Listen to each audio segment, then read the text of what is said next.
طريقة الذرة دي لو أكلتوها مرة مش هتبطلوا تعملوها، ياخد جايزة أحلى سناك في الحياة، أوسكار في الإجماع على حلاوته. معلقة واحدة منه بس وهتشدوا الطبق كله. منتشر في دول كتير، في الدول العربية، وبيعملوه في المولات وفي الملاهي. سناك كده خفيف وطعمه رهيب، إدمان. بيتحط في كوبايات صغيرة كده ورق، واحدة منه ما تكفيش، اللي ياكل واحدة لازم ياخد التانية. تاكلوا منه 2-3 مش أقل من كده. تقدروا تستخدموا في الوصفة دي ذرة معلبة أو ذرة مجمدة أو ذرة فريش وتسلقوها. اي حاجه، المعلبه بتبقى اسهل حاجه، وفي ناس بيحبوا المجمده اكتر، يعني مش هتفرق. هقول لكم كل واحده ازاي تعملوها. لو هتستخدموا المعلبه بتصفوها الاول، بعد كده تشطفوها كويس بالميه من المحلول اللي بيبقى موجود معاها، وعلى الطاسه على النار او في الميكرويف، اهم حاجه تسخنوها. والمجمده بنفس الطريقه ولكن من غير شطف ولا حاجه. الفريش بقى بتسلقوها في ميه على النار، نحطها بقى في الطاسه بس تسخن زي ما انتم شايفين كده، تطلع البخار اللي انتم شايفينه ده كده. الذره سخنت تمام. اهم حاجه الذره يسخن خالص. لو مسلوق فريش طلعوه من على النار وتحطوا كل حاجه عليه وهو سخن، وكل حاجه بتندمج معاها، يعني زبده كل حاجه.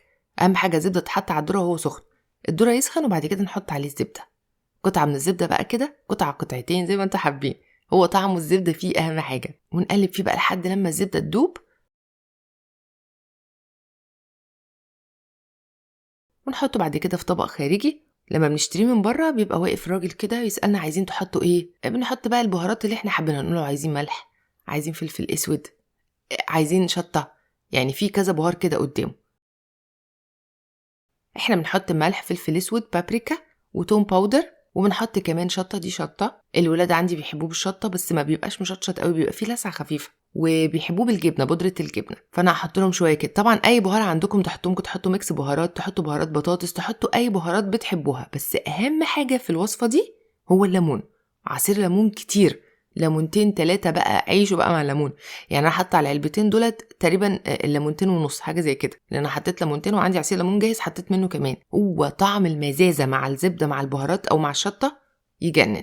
اهم حاجه الليمون، ده اساس الوصفه. حتى لو ما بتحبوش الليمون على فكره هيعجبكم قوي في الوصفه دي. كوبايه ورق بقى، دي الطريقه يعني بتاعه التقديم بتاعته، بيقدموه في كوبايه ورق كده. حطوا بقى ايه، كل واحد كوبايه كده. طبعا الكوبايه كانت باين بدرهمين حاجه زي كده بس حقيقي حلو. نقعد بقى نجيب كوبايتين 3 4، لانه هو ادمان مش ممكن. والدقه اللي بتنزل منه بقى دي مش عايزه اقول لكم، دي في حته تانية خالص. حط عليه بقى الدقه كده وياكلوه بالطريقه دي. ده بقى حلو جدا في صيف، في شتاء، في اي حاجه. طبعا مع الشطه والحاجات دي حلو كمان في الشتاء اللي جاي. سناك بالليل لجوع اخر الليل، خفيف صحي على فكره. انا حطيته من قريب في اللانش بوكس وناس استغربت، مش عارفه ليه استغربوا. دي طريقه تجنن، الولاد عندي بيحبوها جدا. مفيش طفل صغير ما بيحبش اصلا السويت كورن. بس بقى جربوا الطريقه دي، متاكده انها هتعجبكم جدا. وبس كده، اتمنى ان الفيديو يكون عجبكم. ما تنسوش تجربوا الوصفات اللي رايكم فيها، ونزلوا تطبيقاتكم على الجروب بتاعي على الفيسبوك. واشوفكم ان شاء الله المره الجايه في فيديو جديد.